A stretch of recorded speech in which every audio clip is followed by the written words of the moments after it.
guys, I wanted to, how are y'all doing? Hey, how are y'all doing? I'm doing wonderful. I just wanted to come to you guys with a bit of a story.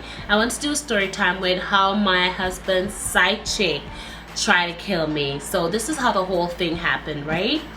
So you know how we all have, everybody has Facebook. The world has Facebook. Even some young children have Facebook. Not my children though, because I don't play that. Anyway, so I remember being on Facebook and I got a request from this girl. I don't know the girl. I've never seen the girl before, but her last name looked very familiar, right? So I did not accept it because, like I said, if I don't know you, I do not accept any type of request whatsoever, right? So the girl sends me the request and I haven't accepted it, and she would always, every time I'm online, she would always happen to send me a message. Hey, what's up girl, how you doing, this and this and that, you know? She would always be sending me little messages and I would not. So one day I decided, I was like, she seems to know me very well. So, you know, she would always say, hey, you know, when you come into Guyana and stuff like this, and she would always, you know. So I remember one day I sent her back a message and I was like, oh, I'm good, you know, and you know, I'm planning, I don't know when, but you know how it is, sometimes, you know, just pop up and we just get in the vibe and we go. So, you know, she would say, you know, how's the family, how's your kids and stuff like that. And she was getting really in depth with about me. Like, she acted like she really knew me. And I was kind of caught off guard because I'm thinking, well, I don't know you, but you seem to know a lot about me. So I asked her, I said, girl, you know what, you're gonna have to forgive me because for the life of me, I cannot remember where we met. And she was like, oh, I'm your uncle's ex-girl. So her name is very familiar to my uncle's ex-girl. Her name was Nicola, and so was my uncle's ex-girl. But I couldn't remember my uncle's girl's last name. So she kind of had me there, and I was like, oh. So she was like, oh, I'm Nicola, you know, your uncle and me, we go way back. And like I said, indeed, my uncle did have a girl with that same name. So I was like, okay. So right away she kind of put me at ease, because as much as I was really uncomfortable with her, she kind of made me feel a little more relaxed. And I'm like, in my mind I'm thinking, oh, she must be really hooked up on my uncle because he has been moved on, even got married, the whole 9 yards. She must really love dude. Anyways, that came and went, and every time she would always, so finally I decided, well, let me accept her because she seemed to know me quite well.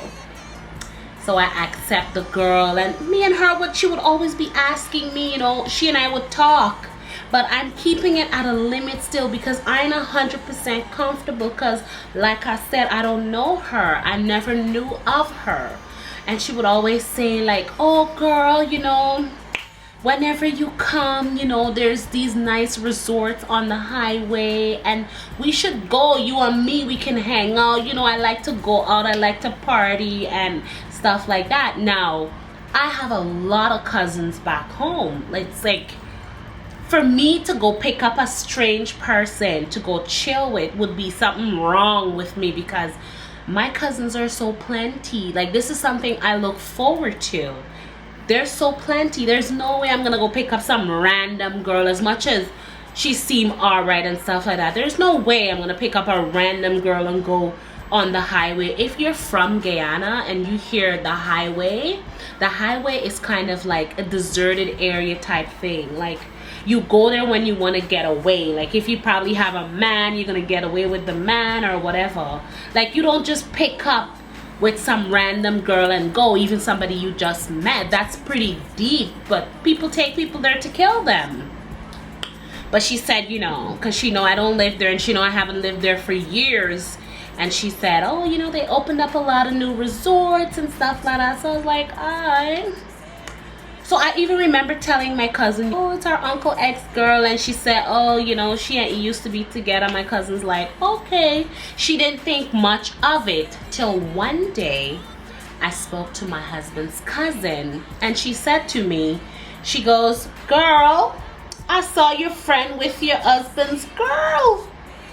So when she said that, I didn't think I heard her very well. And I think she realized that I didn't understand what she said.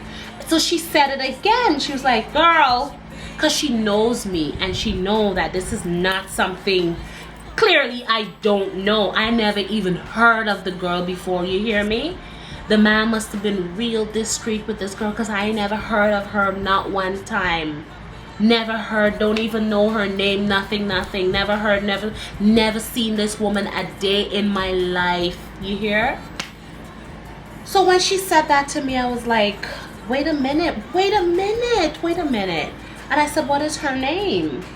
And she told me the name, and then I was like, it makes sense. Like all of a sudden, the way she friended me up, it made a lot of sense. So when I checked her out, I realized she had my husband's niece and her were friends. We had that friend in common. So clearly, his family knew of her. I'm the only one that was a bit in the dark. And to be honest, I don't think I cared. I didn't care. I was just too busy, you know, with my own stuff. I just really didn't care, you know.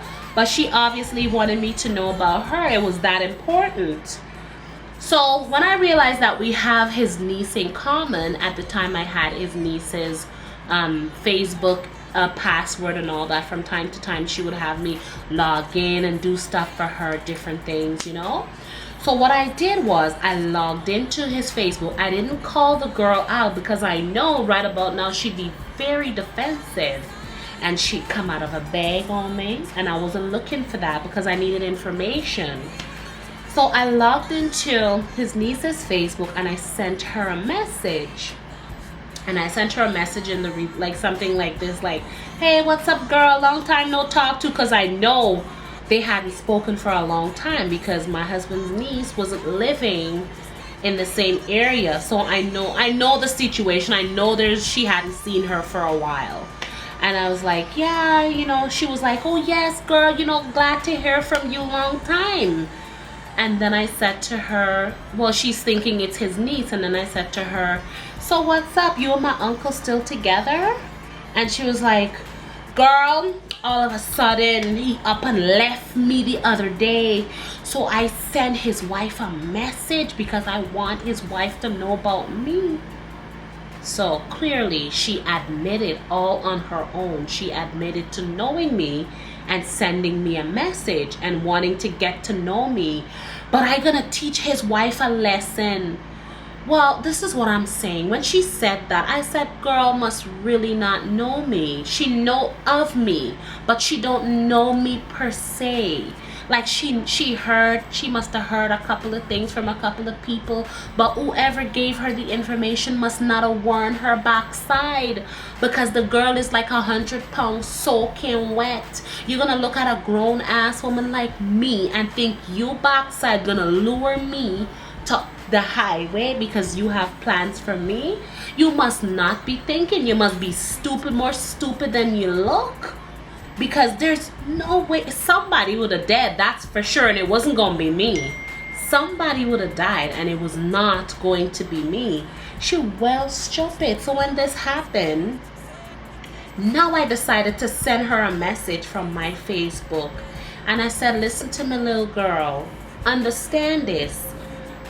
This time I asked my husband, when all of this happened, I said, oh, I gotta find out what happened here, like what's going on here. So I call him up and I say, look at this girl's picture. Clearly she know you and you know her, and I want to know what's going on between you and her. And I also want you to know that she sent me messages. She was trying to get me to go away to some secluded area with her. Hear him, hear the man. What? No, this thing, no, don't think you and the girl is a lesbian and you're trying to put me in the middle of it. Can you imagine? The man tried to turn the story completely around. The man had me, even me, second guessing myself, thinking, what if I didn't hear right? This is how the man lie like a rug. The man lie like when horse trotting. He completely denied her ass. Like, he denied her like you wouldn't believe. So I just thought, you know what? At this point, I'm not even gonna follow up with it. I'm not gonna follow up with it. And if you hear the girl, the message that she sent to his niece, thinking it was the niece, not knowing it's me.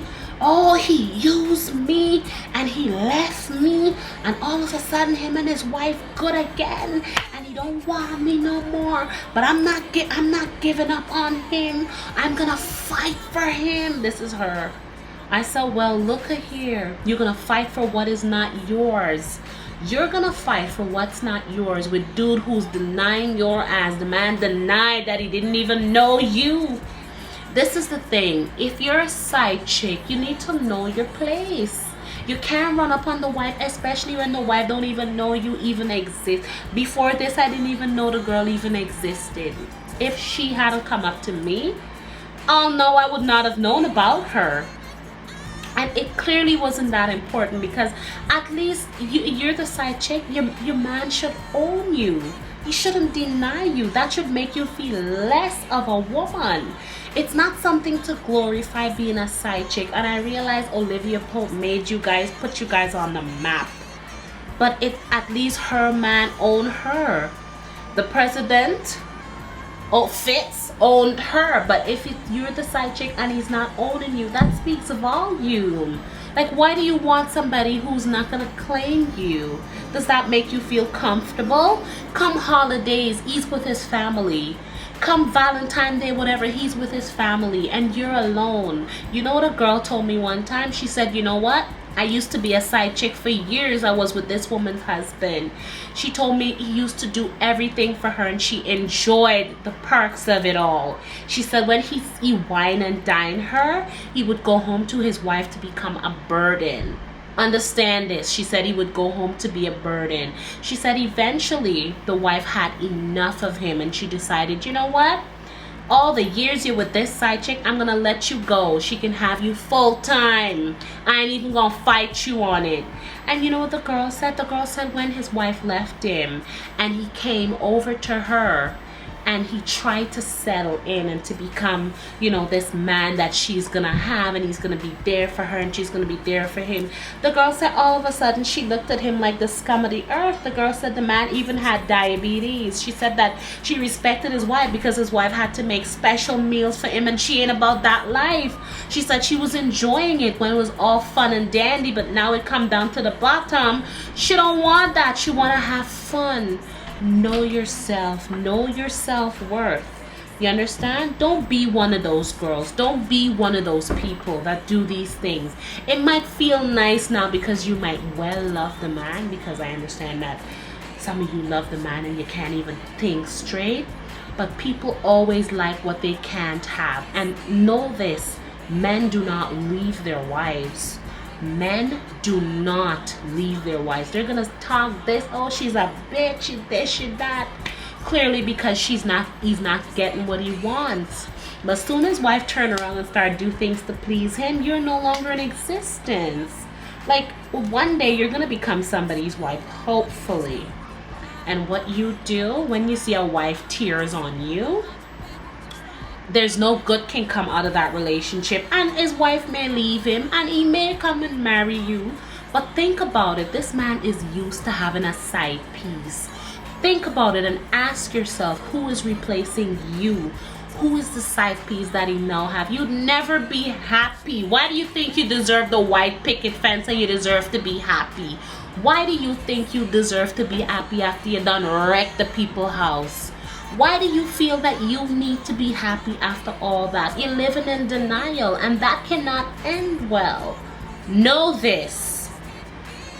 I mean, sometimes, you know, and the funny thing is, married men are the most appealing. They seem that way because they seem like they got it together. That's why they're married, because they're all that in a bag of chips. That's why somebody scooped them up. The single ones out there, some of them ain't shit. And sometimes you have to work hard to make him into the person you want. It doesn't happen overnight, but you have to make him into that person that you want. So guys, with that being said, that's it for my story time.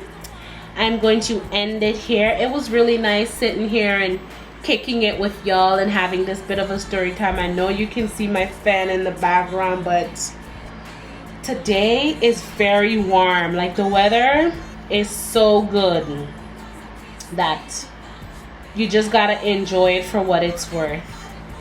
So how you liking the new red hair, guys? The short red hair. You like it? Leave a comment down below. Let me know. Enjoy your day. And don't forget to thumbs up the video. Share the video, guys. And please leave a comment down below. And like the video. Again, like the video. If you want to hear more story times, because I got lots. I got a whole lot. If you want to hear more story time, thumbs up the video. So it was nice kicking it with y'all. Have fun. Toodaloo. Toodaloo.